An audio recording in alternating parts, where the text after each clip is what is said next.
नमस्कार बंधुगण जी जेते भी धार मागु भूल भी यही पांचटी जिनिस क्या देवे नहीं नहले माँ लक्ष्मी तांकर साथ छाड़ी दे थांती। आपण माने जानिछंती कि वास्तु हिसाब रे किछि जिनिस एमिति होइथाय जहाकू केबे भी धार उधार रे देबा उचित होई न थाए। काहेकि ना एमिति करिबा द्वारा माँ लक्ष्मी आपनको ऊपर रागी जाइथांती। एहा करिबा द्वारा सेही लोकमानकर खराब भाग्य आपनको भोग करबाकू पड़ी थाए और आपण जेकोसी काम रे सफलता हासिल करि पारि न थांती। बंधुगण आजिर एही भिडियो रे आमे आपण मानकु बताइबु सेही सब जिनिस विषय रे जहाकू आपण कोनसी परिस्थिति रे भी काहाकू धार बा उधार देबा ठीक होई न थाए। सेतिपई भिडियोटी को शेष पर्यंत निहाती देखंतु। आमर नीतिदिनिया जीवन रे एमिति केते गुडिया जिनिसर व्यवहार करिथाउ एवं केबे केबे सेही सब जिनिस आमको ठीक समय रे मिली न थाए। तो सेही जिनिस न मिलिबा जोगु आमे अन्य जनक घर को मागिबाकू चली जाइथाउ एवं तांको ठारो मागी चली आसीथांतु। किंतु जदि आपनको ठारो केही भी एही सब जिनिस मागिबे तो आपण तांको सीधा सड़क मना करि दियंतु एवं भूल देवी सेही जिनिस देबार भूल करिवे नाही नहले आपनको बहुत सारा समस्या को सामना करने को पड़ी थाए। तेबे चलंतु जानिबा सेही सब कौन कौन जिनिस अटे। तेबे भिडियोटी आगो को बढ़िबा पूर्वरु जदि भिडियोटी को आपण लाइक करनांती तो निहाती गोटे लाइक करंतु। जदि आपण माने आम चैनल को निया आसुचंती तो चैनल टी को निहाती सब्सक्राइब करंतु एवं पाखरे थिबा कमेंट बॉक्स रे भक्तिर सहित एवं श्रद्धार सहित जय माँ लक्ष्मी अवश्य लिखंतु। बंधुगण सबुठारु प्रथमे एही गोटे कथा जानतु कि संध्या समय रे अर्थात सूर्य अस्त परे आपण माने कौनसी व्यक्ति को पियाज बा रसुण देवा उचित होई न थाए। एहाकू अत्यंत अशुभ बोली माना जाइथाए। एहा करिबा द्वारा आपनको घरे जे सुख शांति परिवेश रही थाए ताहा घरु बाहरी चली जाइथाए एवं आर्थिक स्थिति मध्य धीरे धीरे खराब हेबाकू लागि थाए।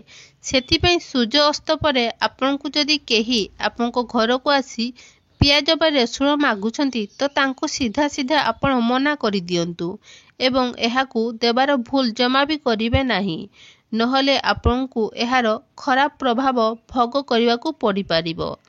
सेही परि दही भी संध्या समय रे काहाकू देबा उचित होई न थाए। जदि केही आपनको दही मागिबाकू आपनको घर को आसुछंती संध्या समय रे तो आपण तांको मना करि देबे एवं एपरि भूल केबे भी केबे नाही नहले आपनको एहार अशुभ प्रभाव भोग करबाकू पड़ी थाए। जदि सूर्य अस्त परे केही आपनको पैसा बा टंका मागुछंती तो तांको भूल रे भी देबे नाही। एहा करिबा द्वारा माँ लक्ष्मी आपनको ऊपर रागी जाइथांती। ता सहित प्राय देखिबाकू मिली थाए कि प्राय महिला माननकू एही कथा कहिथांती कि एही कथा बहुत कहिथांती कि आपनको सह एमिति होइछि कि आपनकर कोनसी पड़ोसी आपनको ठारो भी गहना तो आपनको ठारो मागी कि नहीं जाइछंती।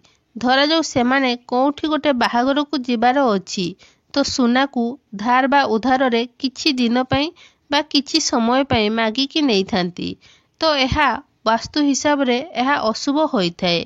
काहेकि ना आपण बाहर लोकन को किछि समय पई सुना बा गहना को उधार देबा उचित होई न थाए। आपनको स्वास्थ्य उपरे एहार खराब प्रभाव पड़ी थाए। ता सहित आगो को आसुथिबा समय रे आपनको घरे चोरी हेबार संभावना रही थाए। आय तो एमिति देखिबाकू मिले जे लोक माने दुही जन को किछि दिन मिसी गला परे बा किछि दिन जानी गला परे जणे आउ जनकर रुमाल को व्यवहार करबाकू लागि थांती। एमिति करिबा द्वारा सेही दुई जन व्यक्तिंकर संपर्क मध्य रे दूरता बढ़ी थाए एवं पैसार अभाव मध्य भोग करबाकू पड़ी थाए।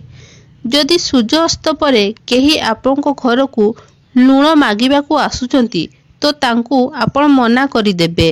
कि ना लुण को उधार देबा द्वारा आपनको घरर सुख शांति चली जाई थाए।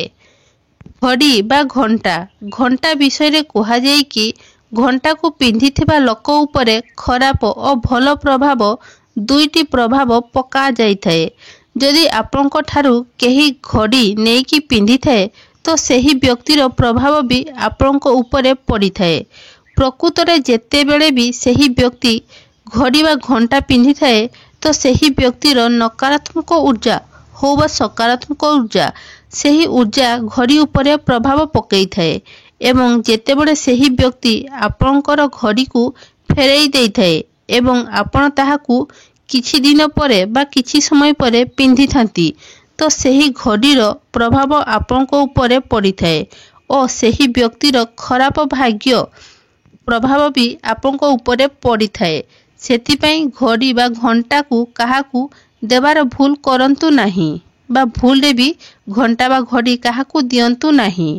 ପେନ୍ ଗୋଟିଏ ଏମିତି ଏକ ଜିନିଷ ଯାହାକୁ ଆମେମାନେ ମାଗିକି ବ୍ୟବହାର କରିଥାଉ ଏବଂ ସେହି ଥିବା ପେନ୍ଟିକୁ ଫେରାଇବାକୁ ଭୁଲି ଯାଇଥାଉ। ବାସ୍ତୁ ଅନୁସାରେ ଯଦି କାହାଠାରୁ ଆପଣ ପେନ୍ ନେଇଛନ୍ତି ବ୍ୟବହାର କରିବା ପାଇଁ ତ ଫେରାଇବା ଠିକ୍ ହୋଇଥାଏ, ନହେଲେ ପଇସାର ଅଭାବ ଦେଖିବାକୁ ମିଳିଥାଏ। ତା ସହିତ ହିଁ ଆପଣଙ୍କର ସମସ୍ୟାକୁ ସାମ୍ନା କରିବାକୁ ପଡ଼ିଥାଏ। ତା ସହିତ ଆପଣଙ୍କର ମାନ ସମ୍ମାନରେ ମଧ୍ୟ ହାନି ହୋଇପାରେ। ଏଥିପାଇଁ ଯଦି ଆପଣଙ୍କ ପାଖରେ କେହି ପେନ୍କୁ ଉଦ୍ଧାର ନେଉଛନ୍ତି ତ ତାଙ୍କଠାରୁ ଆପଣ ନିଶ୍ଚୟ ପେନ୍କୁ ମାଗି ଆଣନ୍ତୁ। ଯେତେବେଳେ ସ୍ୱାମୀ ତା ସ୍ତ୍ରୀକୁ 16 ସିଙ୍ଗାର ରୂପ ଦେଇଥାଏ ତାଙ୍କୁ ସେତେବେଳେ ତା ସ୍ତ୍ରୀ ଉପରେ ବହୁତ ସାରା ଭଲ ପାଇବା ଆସିଥାଏ। କାହିଁକି ନା ଏହି 16 ସିଙ୍ଗାର ମହିଳାଙ୍କୁ ସଧବା ଓ ସୁନ୍ଦର ବନେଇଥାଏ। କିନ୍ତୁ ମନେ ରଖିବେ ଏହି 16 ସିଙ୍ଗାର ଆପଣ କାହାକୁ ବି ଏହି 16 ସିଙ୍ଗାର ବାଣ୍ଟି ଦେବେ ନାହିଁ।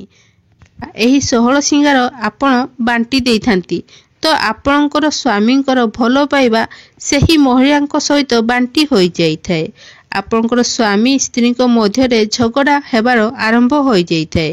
ଆପଣଙ୍କ ମଧ୍ୟରେ ଥିବା ଭଲ ପାଇବା ଧୀରେ ଧୀରେ କମିଯାଇଥାଏ ଏବଂ ମହିଳାମାନଙ୍କର ପରିଚୟ ସିନ୍ଦୁର ହୋଇଥାଏ। ତେଣୁ ଆପଣ ଆପଣଙ୍କର ସିନ୍ଦୁରକୁ କାହା ସହ ଭୁଲରେ ବି ବାଣ୍ଟିବେ ନାହିଁ। ବନ୍ଧୁଗଣ, ଆଶା କରୁଛି ଆଜିର ଭିଡ଼ିଓଟି ଆପଣମାନଙ୍କୁ ଭଲ ଲାଗିଥିବ। ଯଦି ଭଲ ଲାଗିଥିବ ଭିଡ଼ିଓଟି ତାହେଲେ ନିହାତି ଗୋଟେ ଲାଇକ୍ କରିବେ ଏବଂ କମେଣ୍ଟ ବକ୍ସରେ ଜୟ ମା ଲକ୍ଷ୍ମୀ ଅବଶ୍ୟ ଲେଖିବେ।